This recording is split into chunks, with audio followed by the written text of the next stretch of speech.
धृतराष्ट्र उवाच धर्मक्षेत्रे कुरुक्षेत्रे संवेता युयुत्सवः मामकाः पांडवाश्चैव किं कुर्वत् संजय। 1.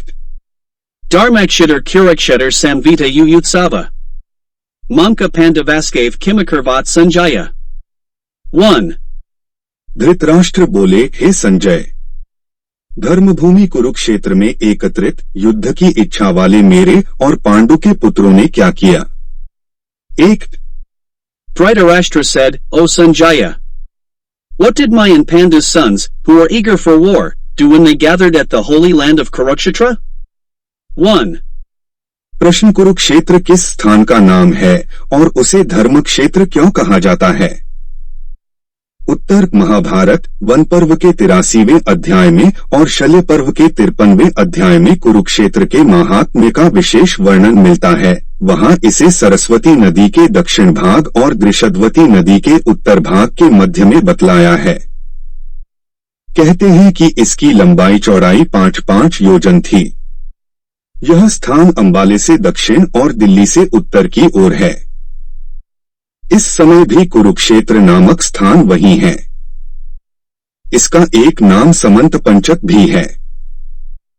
शतपथ ब्राह्मण आदि शास्त्रों में कहा है कि यहाँ अग्नि, इंद्र, ब्रह्मा आदि देवताओं ने तप किया था। राजा कुरु ने भी यहाँ बड़ी तपस्या की थी तथा यहाँ मरने वालों को उत्तम गति प्राप्त होती है। इसके अतिरिक्त और भी कई बातें हैं जिनके कारण उसे धर्म क्षेत्र या पुण्य क्षेत्र कहा जाता है।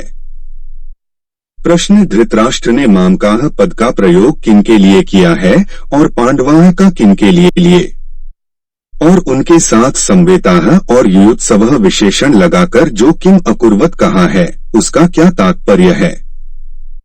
उत्तर मामकाह पांडवाश्चैव का प्रयोग धृतराष्ट्र ने निज पक्ष के समस्त योद्धाओं सहित अपने दुर्योधनादि 101 पुत्रों के लिए किया है और पांडवाः पद का युधिष्ठिर पक्ष के सब योद्धाओं सहित युधिष्ठिरादि 5 भाइयों के लिए। संवेताः और युयुत्सवः विशेषण देकर और किम अकुर्वत कहकर धृतराष्ट्र ने गत 10 दिनों के भीषण युद्ध का पूरा विवरण जानना चाहा है कि युद्ध के लिए एकत्रित इन सब लोगों ने युद्ध का प्रारंभ कैसे किया, कौन किससे कैसे भिड़े और किसके द्वारा कौन किस प्रकार और कब मारे गए आदि।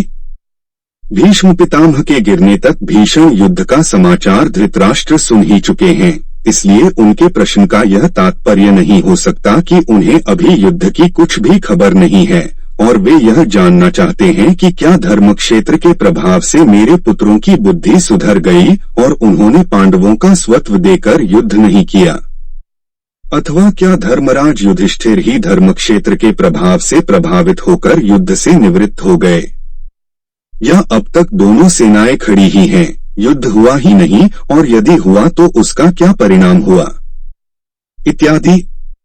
Question: Which place is called Kurukshetra and why is it called Dharmakshetra?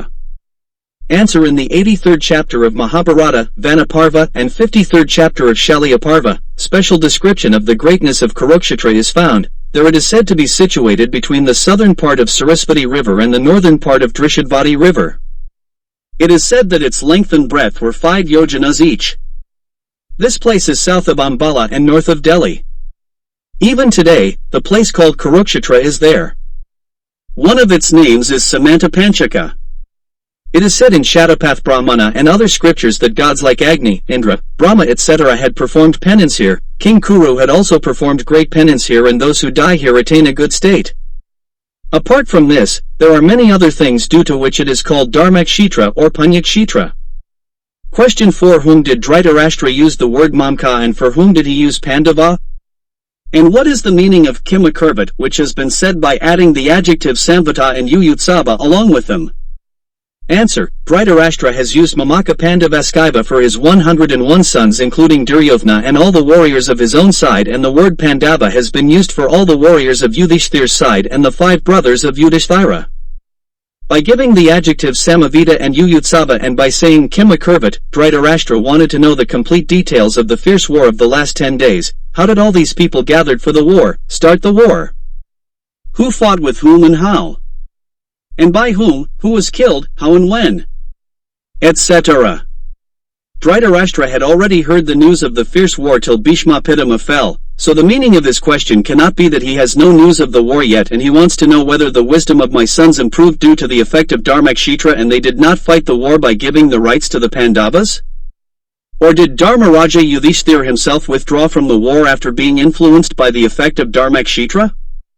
Or till now both the armies are standing, the war did not take place and if it did, then what was its result? Etc.